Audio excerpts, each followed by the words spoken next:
I'm joined in the studio by economic analyst Shri Sharad Kohli on the topic of the second G20 finance ministers and central bank governors meeting. We'll try and understand from our expert what the outcomes are of this second G20 finance ministers meeting and how the central governors will decide on policy in their respective nations.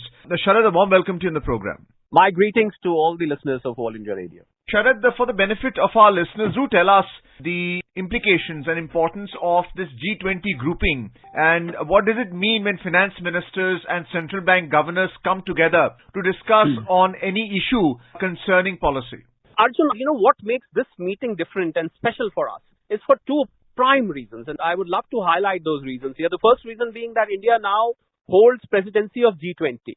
So I think the world and the G20, they are the biggest countries of the world. Some of the largest economies of the world are part of G20. So therefore, India taking the lead. So whatever India is going to say, the world is going to listen. I think not just listen, but people are going to look up to, considering the fact that India has been declared as the fastest growing economy in the world just a few days ago, 5.9%. In a situation and a circumstance where the world economy is coming under pressure, 2.8% is the global economic outlook, whereas Indian outlook is double or even more than double, shall I say. So I think the world will be looking up to it.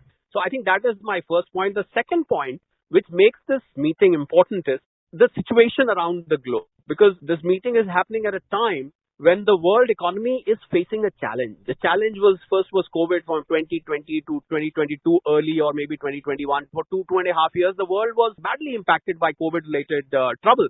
And soon as the countries tried to come out of the COVID problem, we had the Russia-Ukraine war. And I think that spiraled into a huge economic crisis because the prices started rising, the supply chains were disrupted completely, energy prices shot up, fuel prices shot up, dollars started rising, interest rates started rising. So there was multiple economic parameters which went completely haywire, and the world had not even recovered from COVID, and it had to take the second blow. So I think this meeting is happening at a time when the world economy is going through a very, very challenging time. And I would say that recession is knocking at the doors of the world. So every single challenge on the economic and financial front that this world is facing is on the table for discussion. So I think these are the two things, Arjun, in my understanding, which makes this meeting very special and very different from such kind of meetings which have happened in the past. What about fiscal policy in terms of countries incurring debt in order to facilitate their economy? So how important is managing debt? We have Prime Minister Narendra Modi even talking about the importance of debt, which has to be discussed as well at these forums. The importance of managing and administering how bonds are issued and the kind of debt being incurred by nations. Well, I think after COVID, Arjun, we did see a challenge on that front. And even if you take Indian example, our debt was between 50 and 60 lakhs a few years ago. But then because of the multiple development initiatives taken by the government of over 100 lakh crores, I'm talking of the Indian perspective, we can then replicate to the world. Then came COVID and, India had to come out with a Atmanirbhar Bharat Abhiyan where lakhs of crores of schemes were launched. So I think a country which is emerging, which is developing, for them, I think debt to a certain extent becomes normal. But then the challenge before the world is that what when you get over leveraged? That is, take for example America. American debt is far more than the GDP. India's debt at least is not anywhere near the GDP right now. So I think the concern is when your debt to GDP ratio gets completely haywire and, it becomes very, very adverse. I think that is a panic button for the country. So that is what the Prime Minister referred about, that we should have global policy on debt, that how much debt can be taken, how much can a country leverage, and then the interest rates. Let's not forget the big culprit, interest rates. We look at what has happened to the interest rates over the last one and a half year. They have shot through the roof. So I think debt becomes even more adverse when debt servicing becomes adverse, whether it is repayment of the debt or it is the servicing of the interest. So the interest rates hovering around in a country like America, hovering around 6-7%, which is unheard of for countries which used to have 0% interest. They are not used to giving 6 to 7% interest for several decades now. So I think that is a challenge. They are finding it tough to service the debt, and we've seen Arjun countries collapse. We've seen Sri Lanka, what happened to Sri Lanka. We saw Pakistan. Countries which are in a debt trap right now. They've got nothing to repay. They need more debt to repay the debt. They need more debt to repay the interest. They need more debt to be restructured, which is why, India, France, and Japan just a couple of days ago took an initiative and come forward to make sure that we can restructure Sri Lanka's debt, because they know that even if IMF has sanctioned $2.8 or $2.9 billion bailout package, it is not going to last forever. So I think that is what the concern is, that can the debts be made more friendly? Can we have a longer duration of repayment? Can the interest rates be lower? Basically, to try and make the debt more friendly is one. Second, how much of debt is enough? I think that is also on the table. And I think as far as the Indian, G20 presidentship is concerned and Indian leadership is concerned in G20, see, India's Nara of Vasudev Kutumbakam, I think India is pursuing that throughout, because what India is focusing on, Arjun, is inclusive growth.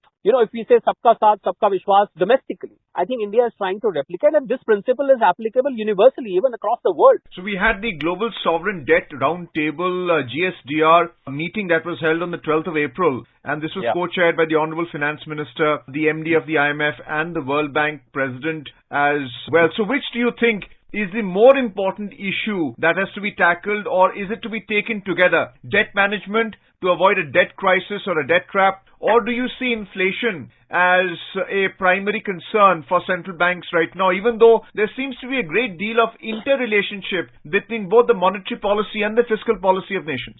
Well, you hit the nail on the head, Arjun, because what you said in the second part of your statement just now, both are related to each other. I mean, if we talk on inflation and debt or interest rate, they are related to each other. There is a cause-effect relationship between the two. And we saw that happening when the inflation shot through the roof. We found interest rates climbing and they were going through the roof. As I just said, for a country like America or Japan, which were used to 0% interest rates, 6 to 7% interest rates was unimaginable for these countries. So I think inflation became the culprit and the sufferer were the interest rate as a monetary policy tool. And as far as the fiscal policy is concerned, I think governments around the country with regard to their tax revenue growth and other aspects, they were struggling because it was very difficult. When the inflation rises, your demand falls. If your demand falls, your tax collection goes down. So they are both interrelated, and that is why, if you ask me as to why are the finance ministers and the central bank governors meeting together, because they work in tandem. They have to synchronize with each other, whereas the monetary policy on one hand has to be driven by the fiscal policies. On the other hand, fiscal policies get driven by monetary policy. So there is a cause-effect relationship between the two, Arjun, which is why I'm glad that both the group of these meetings are happening together. And I think a very synchronized approach is being taken, that monetary policy should go hand in hand with the fiscal policy, and fiscal policy needs to keep in mind the decisions taken by the monetary policy. So that is the whole idea. And I think the biggest point of discussion in these meetings must have been interest rates, which has been the talk of the world for that matter. The repo rate in India, or the Fed rate in America, or Bank of England rate. I think those rates must be the biggest point of discussion. And I'm sure underneath that discussion must be inflation, that for God's sake, bring the inflation down, make sure that the supply chain disruptions are removed, make sure that the excess liquidity is sucked away so that inflation comes under control. And the moment inflation comes under control, I think interest rates can see a U-turn happening. And we're already seeing that. We saw the American inflation rate coming down a couple of days ago, which should motivate the American Fed to probably take a pause in the Fed meeting. And we saw this pause happening in India. And with Indian inflation cooling down, we can see a further pause in the RBI's monetary policy to be happening 2 months hereafter. So I think interest rates and inflation are the two most important agendas. Besides that, Arjun, if you allow me, I think tax transparency was also one of the issues, because sharing of information with each other is the biggest, because tax evasion has been a matter of trouble for the countries around, these tax havens and, people trying to use transfer pricing and other techniques to evade tax. So if tax transparency comes, and OECD has been mentioning about this time and again. So I think if this information sharing between the countries happens, and a classic example is India and Switzerland. We all know what reputation Switzerland had some time ago. But ever since the Indian government has signed the mutual information sharing agreement, we find that no more tax evasion happens through Switzerland. So these kind of information sharing and transparency comes around the world. I'm sure it is going to mitigate the problem of tax evasion, because that leads to revenue loss. It also promotes sometimes illegitimate activities. People get away with money laundering and things like that. So I think that is tax transparency all about. And then one more aspect was crypto assets. I think we all have been talking about crypto assets for a very, very long time now. And Government of India has been neutral, although it hasn't been legitimized, but it has been neutral on the issue of crypto assets. I think a uniform policy and transparency on digital assets has to be formed, crypto assets in particular I'm talking about. So I think the countries have to unanimously agree to a uniform crypto policy. At this point of time, I find different countries have different policies, which is why, crypto assets still have become a headache for a better part of the world. Thank you so much, Sharad. Thank you very much.